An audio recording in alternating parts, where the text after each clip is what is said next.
Hello students and welcome back to our channel and your one and only business studies. तो students, आज के इस video में हम समझने वाले हैं type 3 of types of insurance, यानी इंश्योरेंस टाइप्स ऑफ इंश्योरेंस में तीसरा टाइप जो कि हमारा मरीन इंश्योरेंस। मरीन से मतलब क्या समझते हो? पानी। मरीन क्या है? मरीन ड्राइव देखा है? मरीन ड्राइव जो मुंबई में है, क्या देखा उसके बारे में? एक विजुअल आता होगा ना, मरीन ड्राइव, समुद्र के किनारे, है ना, लहरों में बैठे हुए। तो मरीन ड्राइव क्या है? वही है। तो ये मरीन है, यानी पानी में होने वाला लॉस, समुद्र में, नदियों में, यहाँ पर होने वाले जो लॉसेस है ना, उनको यहाँ पर कवर किया जाता है, यानी it is directly related with ships.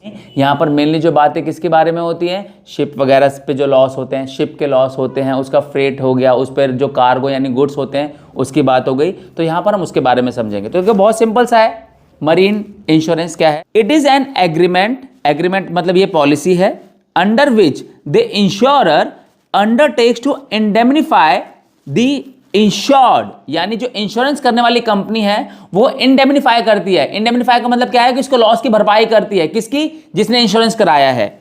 In the manner and to the action thereby agreed against the marine losses, यानी जिस लेवल तक का, जिस एक्शन तक का, जितने लॉस का आपने इंश्योरेंस करा रखा है उतने लॉस तक की भरपाई इंश्योरेंस कंपनी आपके लिए करती है, आपका लॉस भर देती है। ठीक है।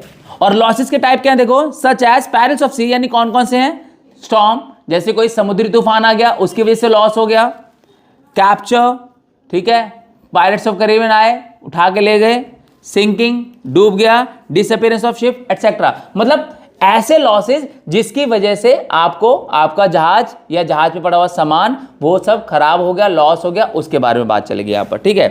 देखो types of marine insurance. Marine insurance जो है वो कितने टाइप के होते हैं? देखो सबसे पहला है हमारा टाइप 1 कार्गो इंश्योरेंस। कार्गो से मतलब क्या समझते हो? वही जो 6 पॉकेट्स वाले पैंट वगैरह पहनते हो वो कार्गो है? नहीं, यहाँ पर वो कार्गो नहीं है। यहाँ पर कार्गो का मतलब है शिप पर रखा हुआ सामान। समुद्र में जो जहाज एक जगह से दूसरी जगह सामान लेके जाता है ना, तो उस पर जो सामान रखा होता है ना स्टूडेंट्स, उसी का नाम क्या होता है? कार्गो। उसी को हम कार्गो बुलाते हैं। ठीक है। तो सबसे पहले नंबर पे आता है कार्गो इंश्योरेंस। इस केस में क्या होता है कि जो आपके जहाज पर, जो शिप के ऊपर जितना सारा गुड्स सामान जो ट्रांसपोर्ट के लिए रखा हुआ है, उस पूरे के पूरे सामान का इंश्योरेंस हो रखा था कि अगर उसको किसी वजह से कुछ होता है तो सामान का इंश्योरेंस है, सामान की वैल्यू के बराबर आपको इंश्योरेंस कंपनी पैसा दे देगी। यानी पूरे जहाज का पैसा आपको नहीं मिलेगा इस केस में, क्योंकि आपने इंश्योरेंस किसका करा रखा है? गुड्स का, यानी कार्गो का, उसके ऊपर पड़े हुए सामान का। तो आपको पूरा का पूरा जहाज वगैरह का पैसा नहीं मिलेगा। दूसरे नंबर पर हम आ जाते हैं। तो दूसरे नंबर पर हमारा होता है शिप या फिर हल इंश्योरेंस, यानी यहां पर पूरे के पूरे जहाज का, आप इसको हल ना समझ के ना, अगर याद रखने के लिए तो मैं आपको कहूंगा तो आप इसको फुल लिख लो, हुल फुल। ऑल्दो इट्स हल, तो आपको हुल या फुल याद रखो। फुल इंश्योरेंस पूरे के पूरे जहाज का इंश्योरेंस होता है। तो जहाज पे जितनी भी चीजें हैं छोटी छोटी, उन सब चीज की वैल्यूएशन के बराबर इंश्योरेंस कराया जाता है। जो भी है सब कुछ, जहाज को कुछ भी होता है, ठीक है, जहाज के ऊपर के सामान को कुछ भी होता है, टूटता है, चोरी होता है, वॉट एवर हैपन्स, वो सारा का सारा लॉस रिकवर किया जाएगा यहां पर। ठीक है। तीसरा आता है हमारा फ्रेट इंश्योरेंस, तीसरे नंबर पे आ जाता है हमारा फ्रेट इंश्योरेंस। फ्रेट इंश्योरेंस मतलब क्या? किराया का इंश्योरेंस। जैसे मान लो कि एक सामान है जो जहाज वहां तक नहीं पहुंचा, जहां एक सामान लेके जहाज को एक जगह से दूसरी जगह जा रहा था from place A to B, लेकिन वो जहाज वहां तक नहीं पहुंच पाया, तो जहाज का एक बड़ा सा किराया होता है ना, जो उसने ले रखा होता है अपने कस्टमर से, जिसका सामान वो ट्रांसपोर्ट कर रहा है। अब जब जहाज नहीं पहुंचा तो वो बंदा क्या बोलेगा? भाई मेरा किराया वापस करो, तुमने सामान तो ले लिया, किराया भी ले लिया और पहुंचाया नहीं, तो मेरा किराया मुझे वापस करो, क्योंकि टाइम पे सामान नहीं पहुंचा। तो ये सिचुएशन भी होती है। तो उस केस में क्या होता है कि जो जहाज वाले होते हैं, यानी जो कंपनीज होती है, वो अपने फ्रेट का इंश्योरेंस करा लेती हैं, ताकि अगर किसी वजह से सामान नहीं पहुंच पाता है तो उनको फ्रेट ना लौटाना पड़े, और लौटाना भी पड़े तो जेब से ना लौटाना पड़े, क्योंकि उसने उसका इंश्योरेंस करा रखा है। क्योंकि सिचुएशन होती है कि सामान एक टाइम पे पहुंचना होता है बट नहीं पहुंच पाता है, तो जब नहीं पहुंच पाया तो उसका कंपनसेशन तो पे करना पड़ेगा ना, या वो पैसा वापस तो करना पड़ेगा ना। तो उसका भी इंश्योरेंस जो है वो करा के रखा जाता है। किसके? उन कंपनी जो ट्रांसपोर्ट कर रही है सामान को एक जगह से दूसरी जगह लेके जा रही है। तो ये तीसरे टाइप का इंश्योरेंस है आपका। तो तीन कौन कौन से हुए? पहला कार्गो यानी कि गुड्स का, जो उस पर सामान रखा है सिर्फ उसका। दूसरा हल या फुल, यानी पूरे के पूरे जहाज का इंश्योरेंस हो रखा है। पायरेट्स ऑफ द कैरिबियन से वो आते हैं और चुरा के ले जाते हैं, पूरे जहाज को हाईजैक कर लेते हैं, तो क्या होगा? पूरे का पैसा मिलेगा। ठीक है, सिर्फ सामान चुरा के ले गए तो सामान का मिलेगा। बात समझ में आ रही है? उन्होंने आपके शिप को वहां तक नहीं पहुंचने दिया जहां तक पहुंचना था, तो सामान नहीं पहुंच पाया, जिसकी वजह से आपने किराया ले रखा था किससे? उस पर्सन से जिसने अपना सामान भिजवाया है। तो अब सामान तो वो जहाज तो उन्होंने चोरी कर लिया, तो सामान नहीं पहुंचा, तो आपको किराया भी वापस करना पड़ेगा। उसके लिए आप क्या करा? तो फ्रेट इंश्योरेंस यानी भाड़ा इंश्योरेंस, वो आपको भाड़ा वापस करना पड़ेगा। ठीक है, तो कुल मिला जुला के ये 3 है जो 3 टाइप के इंश्योरेंस में होते हैं मरीन में। अब बात आ जाती है इनके मेन एलिमेंट्स के बारे में। मेन एलिमेंट्स यानी वो प्रिंसिपल्स जो यहाँ पर एप्लीकेबल हैं, यहाँ पर अप्लाई होते हैं, जिनको आपको फॉलो करना पड़ता है। अगर इन पॉइंट्स में आपको कोई भी दिक्कत आएगी स्टूडेंट्स, तो यहाँ पर आई बटन पे जाओ, आपकी वो वीडियो खुल जाएगी जिस वीडियो में ये सारे के सारे प्रिंसिपल्स को बहुत ही डिटेल में, बहुत ही अच्छे से समझाया गया है। तो आपको इन प्रिंसिपल्स के अच्छे से मतलब भी समझ में आ जाएंगे, अगर आपको अभी कोई प्रॉब्लम हो रही है तो। नहीं तो एक ऑप्शन ये भी है कि right me in the comment section, और मैं उसके बारे में एक छोटी सी वीडियो आपको बना के दे दूंगा, वो जो उस प्रॉब्लम को, उस डाउट को आपको एक्सप्लेन कर देगी। अगर कोई प्रॉब्लम हो तो write me in the comment without any hesitation, right. तो अब चलते हैं जरा। पहला क्या है मेन एलिमेंट में? Insurable interest.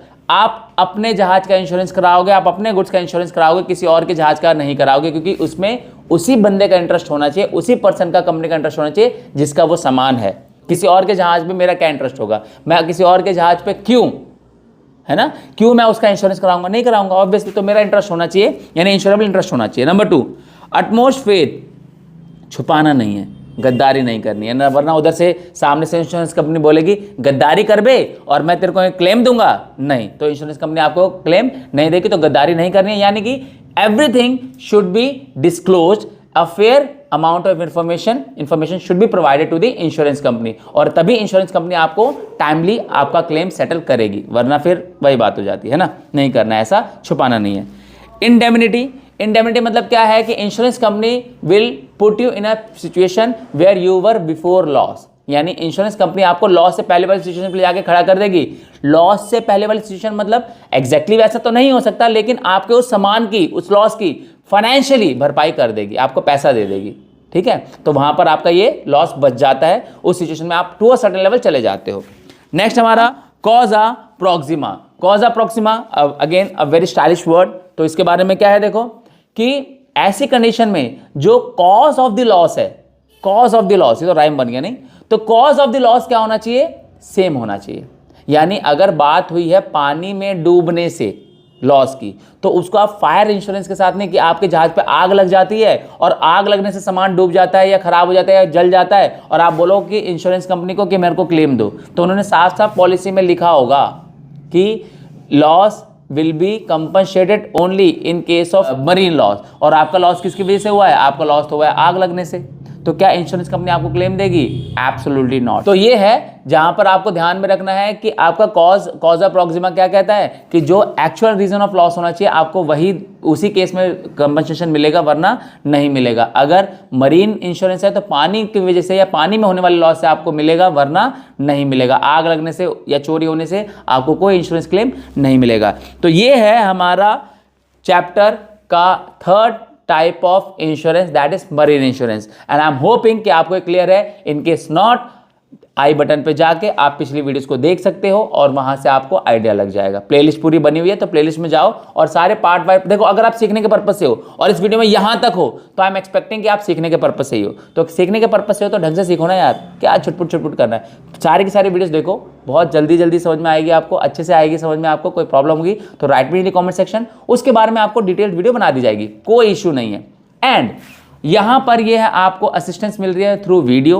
अगर आपको इसको याद करना चाहते हो, क्योंकि याद तो आपको करना ही पड़ेगा, याद करने के लिए आपको चाहिए नोट्स, डिस्क्रिप्शन में जाओ, लिंक मिलेगी, लिंक आपको डायरेक्ट करेगी इंस्टाग्राम पेज पे। उस इंस्टाग्राम पेज पे आपको फ्री में इसके नोट्स मिले होंगे, बहुत ही सॉर्टेड नोट्स, बहुत ही टू द पॉइंट्स नोट, और एग्जाम में लिखने लायक शानदार नोट्स आपका वेट कर रहे हैं। तो go and check them out and download them. ठीक है, अब इसके साथ हमारा टाइप्स ऑफ इंश्योरेंस होता है खत्म। अगली वीडियो में मिलेंगे अगले टॉपिक के साथ, जो कि होगा इस चैप्टर का the end, last topic of this chapter. तो मिलते हैं अगली वीडियो में। Till then take care of yourself, see you guys in the next video, bye bye.